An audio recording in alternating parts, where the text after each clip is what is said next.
something on there messing with it. Oh, got him.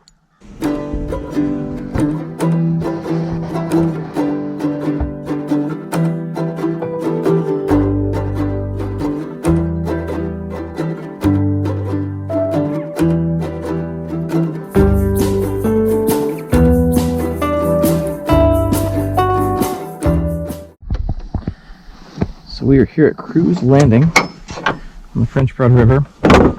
I'm telling you that because I kind of don't like when people have YouTube videos and don't tell you about where they're fishing at. I'm also telling you because of this. So I don't know if you can see it. You see where I'm pulled down. I slid a good way, so I'm going to put it, walk into the locker probably to get back up this. And the thing is, you see over here, all this muck. Yeah, I'm kind of not really sitting good right there. I may back in a little further when I take out. But this is extremely steep, muddy ramp. So I would say make sure you've got four-wheel drive and decent tires and know how to use it if you come here. I'm walking really slowly because it is super nasty. But the other problem is, if I back down further, get that other tire off the ledge, it may not be as bad, but I'm wearing my muck boots. I'll make sure I don't get my feet wet. It is a little chilly this morning. I'll talk about that more in a minute. My lure selection. But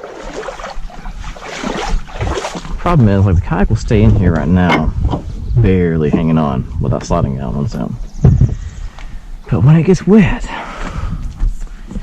that is not the case. So it is not an easy ramp to load and unload from. The thing is, right now, you can see it's really calm. But when they're running the Douglas Dam, this is quite fast water. I mean, hence the reason there's mud 4 or 5 feet above where the water is right now. The other thing about this ramp is that I don't want to say it's in a bad area, but all ramps in Knoxville right now are having major crime issues. Things even like boat trailers getting stolen right off the back of trucks. So I want to make sure that we get everything hidden away. My hitch extender's locked in there, so make sure everything's hidden inside the truck. Just try to, I recommend to anybody fishing right now, it seems like criminals know that there's a lot of people that may have some extra money in their cars.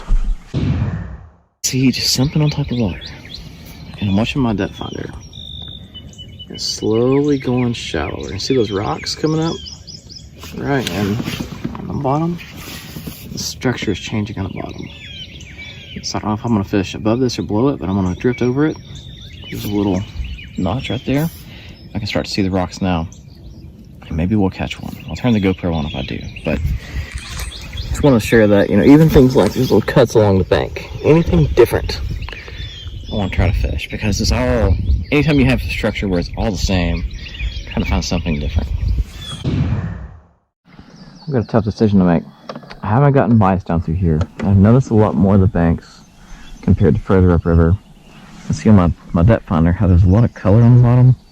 That means that the actual sonar is going further into the ground before it bounces back. You can tell where the water begins, but that is telling me that there's a whole lot of mud and not a whole lot of hard bottom.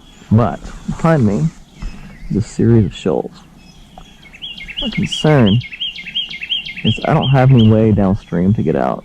I'm not dressed to go doing a lot of wading. So if I drift over this and into this big train of shoals, I'm a little worried that I won't be able to get back up. I do notice there's some rocks right here. So I think what I'm going to do is I'm going to hedge my bets a little. I'm going to try to fish those rocks without getting too deep into the shoals, because the problem is, besides being able to wade, is if I can't get good grip with my paddle in the water, if it's too shallow, I can't paddle back over the shoals. So I think if I go there, my exit strategy would be, obviously there's a little deeper water on that side. And then if that doesn't work, we're going to do a long paddle way upstream and see if we can find some fish. So it's at this point in the video that I don't know what happened, but I'm looking at my timeline now. I'm having to voice this over, in post, and I see a large gap in the audio, but I can remember a little bit what I was saying here. Basically, I'm fishing below this shoal that comes over from the right to left of the screen, and basically the shoal was very strange. It was I floated over it in about 6 feet of water. It went up to around 1 or 2 feet of water and immediately dropped off to around 10 feet. And over here to the left, there's a bunch more shallow water. And to the right, where I'm pointing now, there's a lot more deep water. And I'm pointing out there may be a sign saying no dredging. Maybe there's a pipeline. Maybe that is a pipeline, but I did not see that. But my escape idea here was to paddle over far right to the deeper water and try to exit from behind this shoal.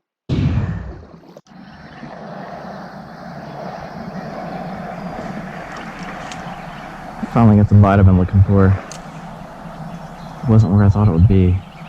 Oh, come back. Something on there messing with it. Oh, got him. Oh, it's a baby fish. Hey, he's a fish though.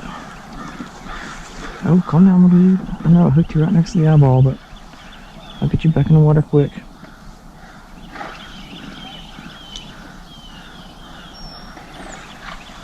You're almost as small as Nedrick. Pretty fish though. I'm sorry I hurt your eyeball.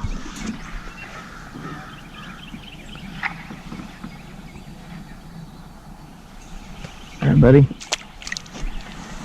Thank you. Got the skunk out of the boat. I mean, there might be some skunk left, as little as that one was.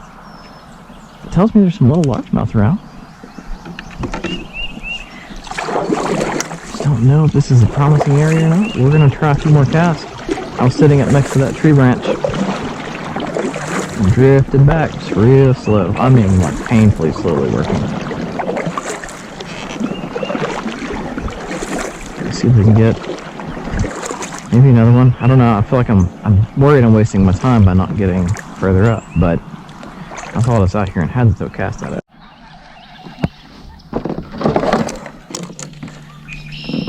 We got something. Oh, there's a bunch of stripe. That's what's eating those bugs. This could be fun. We get a bunch of these guys to bite. Because normally when you catch one, it's like they get stirred up and you catch a bunch.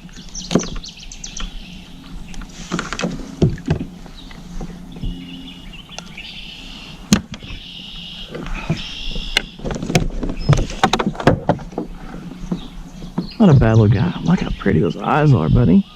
You have awesome eyes.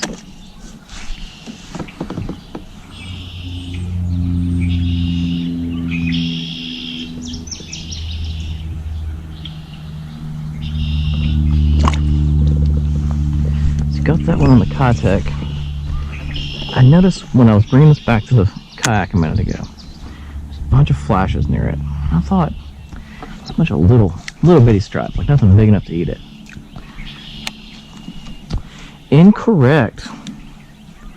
I was about to put a baby bullshad on because they have treble hooks. I typically get into smaller mouths a little better. I've got a mess here with my net. Alright. How?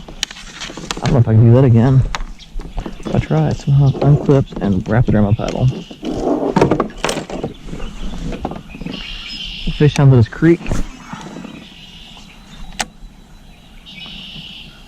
So we can get a few more of these guys to bite.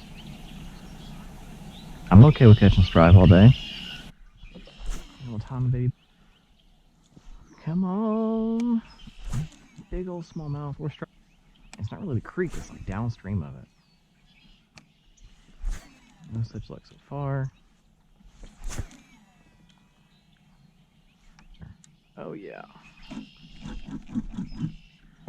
Crap. Again, this clip, I'm not sure what happened. I set this video to export from iMovie, and then I left the computer, and the next morning it said it had been shut down incorrectly. So I don't know if we had a power failure, but the video did export, and you can see the quality of the video is fine, but we are missing audio in some chunks. So basically, I am paddling up this small creek that the mouth of the creek coming into the river has produced quite a few good fish for me over the years. It was a slow day on the water, so my plan was to paddle up in this creek first of all to see if I can find like a little deeper hole. Sometimes when you get past where the creek just meets the river, there's a little bit of a drop off there. Could be a spot where some fish are holding. And secondly, paddling up it just to kind of explore. It's kind of the beauty of having a kayak. Like I said in this video, and I don't know if this is the part where I mentioned it or not. I've got a bass boat, but there's definitely something special about taking a kayak and just going into places that most people don't ever take the time to explore or get a kayak through that point. So I'm not saying I'm the first person to ever paddle up this creek, but it sure felt that way. It felt like I was discovering something new, and I hope anybody who has a kayak gets a chance to go do that, to get that feeling of finding something really unique. And there was no deep water. It just kept getting shallower until we reached that first shoal there, and you can see I snapped a picture as it was just a really pretty creek coming in. And the sides of the creek were so muddy that it felt like the banks could collapse at any moment. And I'm imagining this is a part of the creek that can flow both ways, where when the river is coming up, you can see how much higher the water would be. Water is going to flow into this creek, and that could, in my mind, make this a little tougher for a fish to inhabit just because you've got current going both directions. But, given how slow the rest of the day was, why not just paddle up and check it out?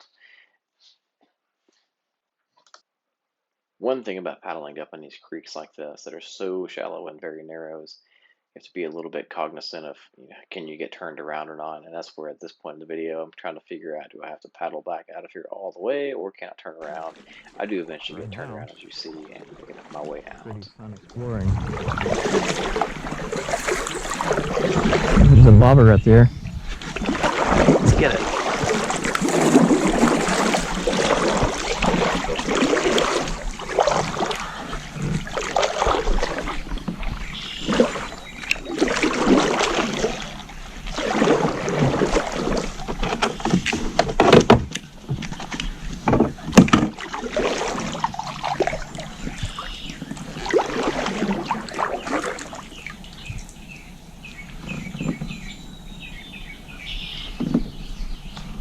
Oh, nobody was fishing here. That's a free floating log, so it looks like somebody got hung upstream in this branch. It probably floated back here.